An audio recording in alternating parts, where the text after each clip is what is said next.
Hello everyone, आप सभी लोगों का एक बार फिर से मेरे इस यूट्यूब चैनल पर हार्दिक स्वागत है। जैसा कि आप सभी लोगों को मालूम हो गया कि आज मैं अपने इस प्लेटफॉर्म पर बहुत दिनों पश्चात उपस्थित हुआ हूँ। अत्यधिक व्यस्तता होने के कारण मैं आप लोगों के सम्मुख वीडियो श्रृंखला लेकर नहीं आ पा रहा था, लेकिन आप चिंता मत कीजिए। अब मैं रोज़ाना एक वीडियो लेकर आपके सम्मुख उपस्थित होऊंगा। यदि आप लोग बेल आइकन को नोटिफिकेशन ओपन नहीं किए तो ओपन कर लीजिएगा, ताकि आगे आने वाली इसी प्रकार की वीडियो आपको तुरंत मिलती रहे। तो आज हम इस वीडियो में बात करेंगे वैदिक वांग्मय का बिंदुवार अध्ययन। तो पहले आप वैदिक संहिता को हम देखते हैं। ये आपको यूजीसी नेट जेआरएफ जल्द ही आने वाला पेपर है, 1 महीने के अंदर ही होने वाला है। और इसके अलावा आपका जो स्यूसेट पीजी है उसमें भी आप लोगों को ये काफ़ी मददगार करेगा। तो पहला देखिए आप लोग, श्रुति किससे कहते हैं? श्रुति वेद को कहते हैं ना। श्रुति निगम आगम आदि कई नाम हैं। तो उसी प्रकार का आपसे प्रश्न सीधा सीधा पूछ लेगा कि श्रुति किसे कहते हैं। तो श्रुति वेद को कहते हैं। वेद कहा तो वेद क्या है? तो अपौरुषेय वाक्यम, अपौरुषेय वाक्य वेद है। वेदों की संख्या कितनी है? तो वेदों की संख्या 4 है। वेदों का विभाजन किसने किया? तो द्वैपायन व्यास ने किया था। यदि आप लोगों को इसकी पीडीएफ चाहिए तो आप लोग बता दीजिएगा, मैं आप लोगों को पीडीएफ अवेलेबल कर दूंगा। नीचे टेलीग्राम का लिंक दिया गया होगा, उससे जुड़ जाइएगा। वर्ण व्यवस्था का सर्वप्रथम उल्लेख कहाँ मिलता है? तो वर्ण व्यवस्था का सर्वप्रथम उल्लेख ऋग्वेद में मिलता है। श्रुति शब्द कस्य अर्थबोध का? देखिए, श्रुति शब्द वही प्रश्न दोबारा आ गया। वेद अपौरुषेय इति स्वीकृति। वेद अपौरुषेय वाक्य हैं। इसको कौन स्वीकार करता है? तो मीमांसक स्वीकार करते हैं। ठीक है। फिर अगला देखिए प्रश्न, मीमांसा की दृष्टि से वेद के प्रकार। तो मीमांसा वेद के कितने भाग मानता? तो मीमांसा वेद के 5 भाग मानता है। विधि मंत्र विधि एक है, मंत्र नामधेय निषेध और अर्थवाद, ये 5 मानता है। श्रुति पद का व्युत्पत्ति लभ्य अर्थ क्या? श्रोति धर्म यह। अगला देखिए, इतिहास पुराणाभ्याम वेदम सम उपबृहेत। ठीक है। फिर अगला देखिए, अपौरुषेय वेदा भवन्ति। अपौरुषेय वेद कैसा है? तो नित्य है। वेद इन्हें कहते हैं कि इन्हें मंत्र ब्राह्मण को। अगला देखिए, मंत्राणाम समुदायस्य किम नामस्ति। मंत्रों के समुदाय को क्या कहते हैं? तो मंत्रों के समुदाय को संहिता कहते हैं। मंत्रों के समुदाय को संहिता कहते हैं।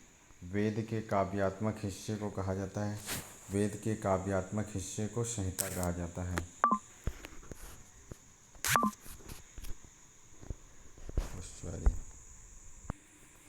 सॉरी, थोड़ा सा डिस्टर्ब हो गया। अब आगे चलिए। वेद के काव्यात्मक हिस्सों को कहा जाता है, तो वेद के काव्यात्मक हिस्से को संहिता कहा जाता है। संहिता पाठांतरण अंतर। संहिता के पाठ अंतर क्रियते क्या? तो पद पाठ है। अगला देखिए क्या कह रहा है कि वेदत्रयी समूह क्या है? तो ऋग्वेद यजुर्वेद सामवेद वेदत्रयी समूह है। त्रय इति संज्ञा। त्रय जो त्रय इति मैंने ये संज्ञा क्या कहलाती है? तो वेद की त्रय संज्ञा होती है। अपौरुषेय ग्रंथ को विद्यते। तो अपौरुषेय ग्रंथ कौन होता? तो वेद होता है। वेदारंभे कुत्र प्राप्ते? तो वेद आदि कहाँ प्राप्त होता? तो संहिता में। सायणमते वेदस्य स्वरूपम कहा? तो इष्ट प्राप्त अनिष्ट परिहारस्य अलौकिक उपाय भूतम ज्ञानम। आर्ष परंपरा के अनुसार वेद क्या? तो आर्ष परंपरा के अनुसार वेद अपौरुषेय हैं। वेद को अस्ते वेद क्या? तो वेद अपौरुषेय हैं। आगे चलिए देखते हैं।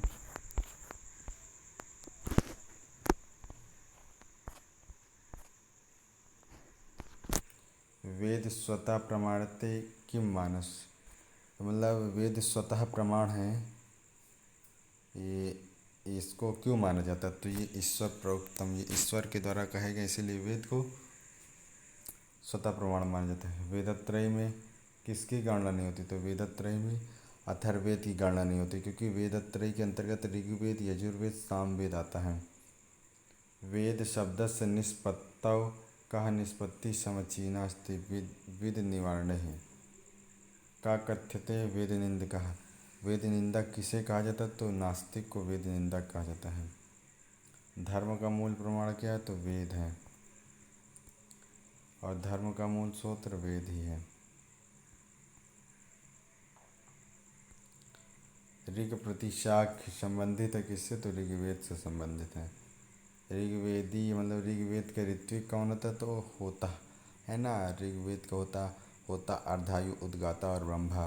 ऋग्वेद, यजुर्वेद, सामवेद और अथर्ववेद का होता कस्य वेदस्य मंत्रे देवानाम आहनव करोति, मतलब होता कस्य माने किस, वेदस्य माने वेद का, मंत्र माने मंत्रों, किस वेद के मंत्रों को देवता के द्वारा आवाहन करता, तो ऋग्वेद का। छंदोबद्ध वेदो अस्ति ऋग्वेद, छंदबद्ध वेद कौन है, ऋग्वेद है। सबसे पुराना वेद कौन है, तो ऋग्वेद है। वही चीज़ की बात नीचे की, पाश्चात्य विद्वानों के अनुसार प्राचीनतम वेद कौन है, तो ऋग्वेद है। ऋग्वेद का दूसरा नाम क्या है, दशक त्रयी है। आयुर्वेद कस्य वेद उपवेदः ऋग्वेद, आयुर्वेद किस वेद का उपवेद है, तो ऋग्वेद का। होतु संबद्ध, होतु किससे संबंधित है, तो ऋग्वेद से संबंधित है।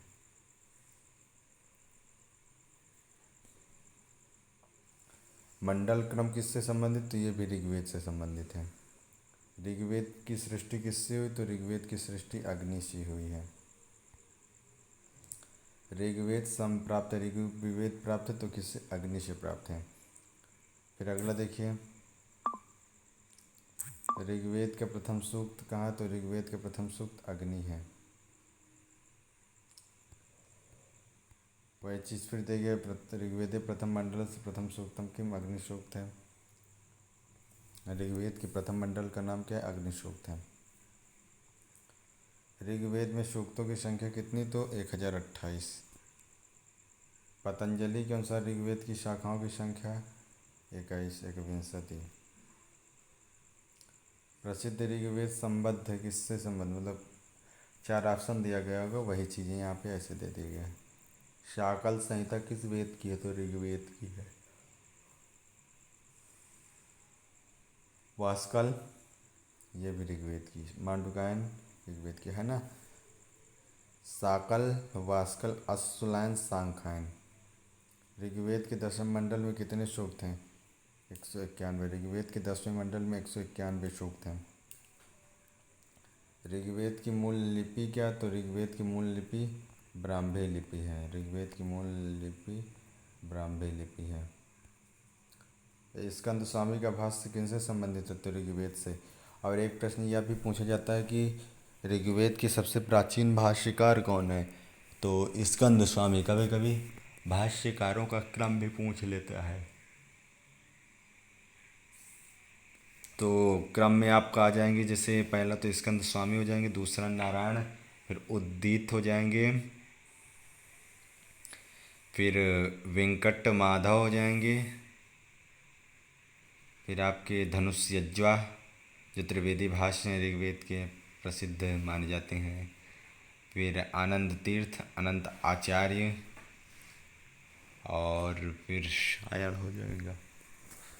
ऋग्वेद शाखा स्थित, ऋग्वेद की कितनी शाखा है, तो 5 शाखा। कौन कौन सी शाखा है, 5। अश्वलायन, सांख्यायन, मांडुकायन, साकल, वास्कल, अश्वलायन, सांख्यायन, मांडुकायन। हाँ, हो तो गया 5। ऋग्वेद के पाठ्यकार कौन है, शाकल्य ऋषि हैं।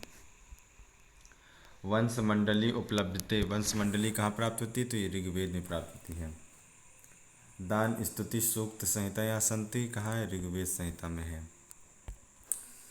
पुरुष सूक्त का संबंध किस वेद से, तो पुरुष सूक्त का संबंध ऋग्वेद से है। पुरुष सूक्त ऋग्वेद के किस मंडल में? तो पुरुष सूक्त ऋग्वेद के 10वें मंडल में है जी।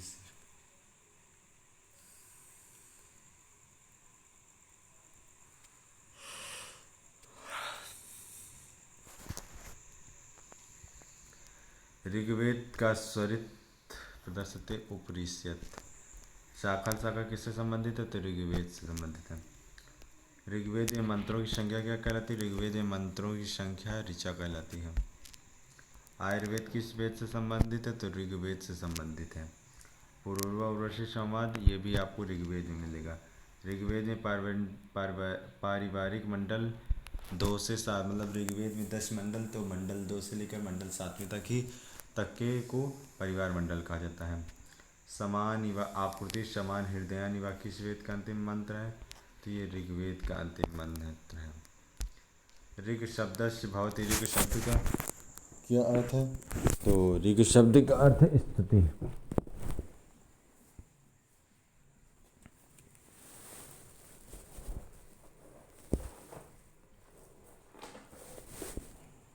आगे हम लोग देखते हैं कि कह रहा है कि पावका न सरस्वती इति मंत्रा कस्य वर्तते। यह मंत्र आपको कहाँ मिलेगा? तो ये आपको तृतीय सूक्त में मिलेगा। अगला है कि प्रसिद्ध गायत्री मंत्र किस धर्म से संबंधित है? तो यह भी ऋग्वेद से संबंधित है। किसका संकलन ऋग्वेद पर किया गया? तो सामवेद का। ऋग्वैदिक काल के प्रारंभ में निम्नलिखित में से किसे महत्वपूर्ण मूल्यवान संपत्ति समझा जाता था? तो गाय को। ऋग्वेद संहिता का 9वां मंडल पूर्णतः किससे संबंधित है? शिव और इसके पेय नामांकित देवता को। ऋग्वेद का कौन सा मंडल पूर्णतः सोम को समर्पित है? तो 9वां मंडल। ऋग्वेद के किस मंडल में बालखिल्य सूक्त है? तो 8वें मंडल में है। बालखिल्य सूक्तानि विद्यन्ते ऋग्वेद में है, ठीक है। ऋग्वेद के बालखिल्य सूक्त में कितने सूक्त हैं? ऋग्वेद के बालखिल्य सूक्त में कितने सूक्त हैं? 11। ऋग्वेद का कौन सा मंडल सबसे अर्वाचीन है? तो 10वां मंडल। आवेशता की तुलना किस वेद से की जाती है? तो ऋग्वेद से।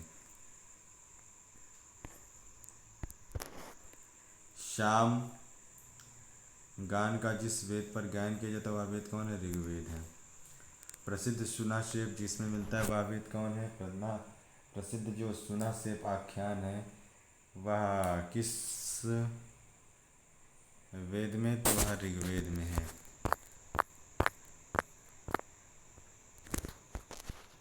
सामवेद के मंत्र सबसे अधिक किस वेद से लिए गए हैं? तो ऋग्वेद से लिए गए हैं।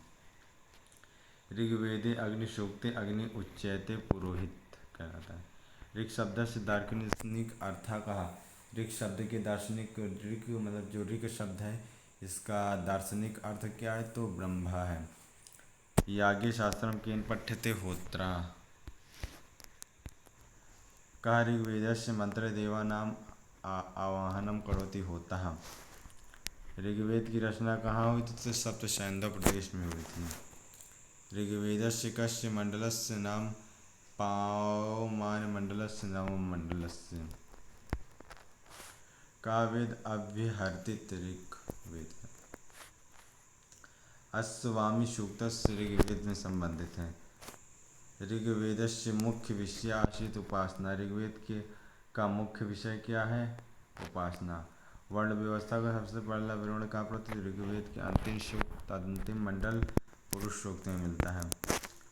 चारों वर्णों का प्रथम बार उल्लेख किस वेद में मिलता है? तो ऋग्वेद के अंतिम मंडल पुरुष सूक्त में मिलता है।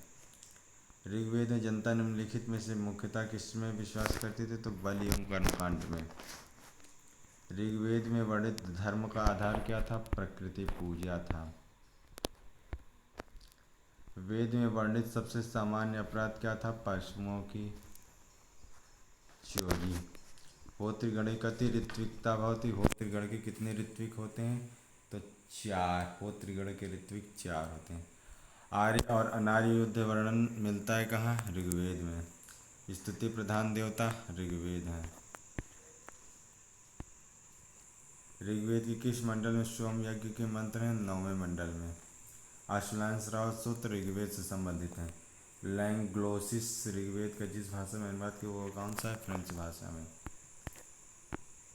अग्निमीले पुरोहितम इति मंत्राशम कस्य वेदस्य ऋग्वेद का मंत्र है। यम यमी समाज सूक्त ऋग्वेद में मिल जाएगा। यम यमी आसित क्या थे? भाई बहन थे। एक फिर यह बहुत ही फेमस सूक्ति एक तरीके से इति सूक्ति समझ लीजिए इसको। सॉरी थोड़ा डिस्टर्ब हो गया। किम भ्राता सनद्यम इति कस्मिन सूक्त यम यमी नाम समाज सूक्त में मिलता है। विश्वामित्र नदी समाज सूक्त ये आपको ऋग्वेद में मिल जाएगा, है ना। विश्वामित्र नदी समाज सूक्त ऋग्वेद के 10वें मंडल का 95वां सूक्त है और इसमें 18 मंत्र हैं। और फिर इसी प्रकार शारमा पाणिनि समाज में 10वें अध्याय मतलब 10वें मंडल का ये 108वां और इसमें मंत्रों की संख्या 11 है। इसी प्रकार आपका यमयमी समाज है 10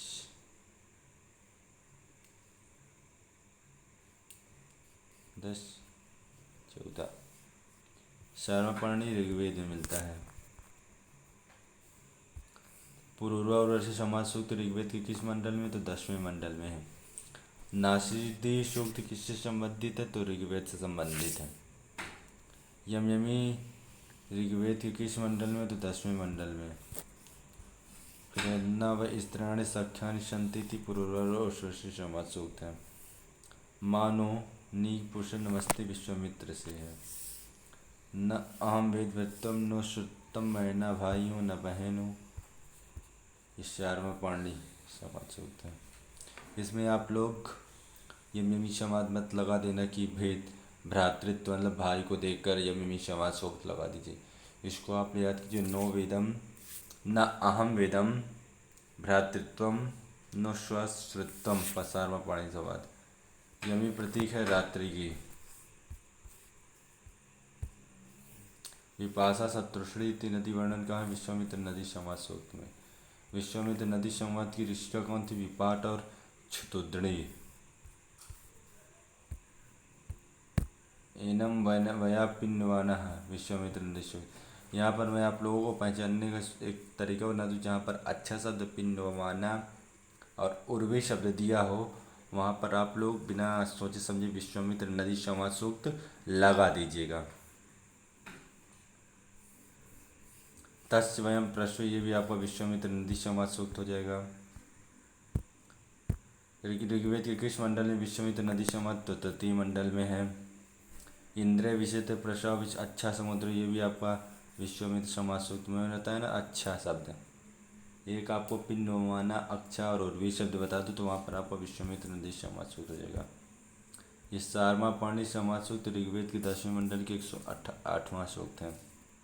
फिर यमयमी समाज आपका ऋग्वेद के 10वें मंडल का 10वां अध्याय है। और ये ऋग्वेद के 10वें मंडल के 10वां सूक्त है और 14 मंत्र हैं। कदासून पितरम जात इच्छान पूर्ववर्षी समाज सूक्त है। आवो बणे सुमित यज्ञानाम अंतरश्री विश्वामित्र नदी समाज सूक्त है। न व स्त्राण सख्यानि इयम उक्तिर्भवति पूर्ववर्षी।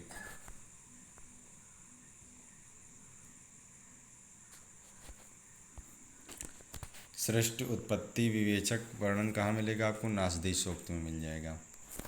ऋग्वेद के किन मंडलों में सूक्तों की संख्या समान है? तो ऋग्वेद के प्रथम मंडल और 10वें मंडल में सूक्तों की संख्या समान है। पैसा जवेती से संबंधित सूक्त क्या है? विश्वामित्र नदी समाज सूक्त है। स्वसारम तम कृष्ण माँ पुनर्गा अपते गवाम सुभाग्य भजाम इति मंत्रनाशा पुत्र शारमा पाणिनि समाज सूक्त का है।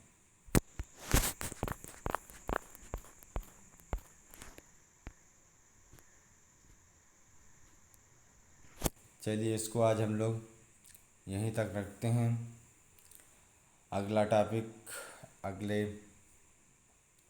वीडियो में मैं आप लोगों के सम्मुख लेकर प्रस्तुत होऊंगा, जिसमें हम लोग बात करेंगे यजुर्वेद के विषय के संबंध में। इसी प्रकार यूजीसी नेट जेआरएफ के हर टॉपिक को लेकर मैं आप लोगों के सम्मुख उपस्थित होऊंगा।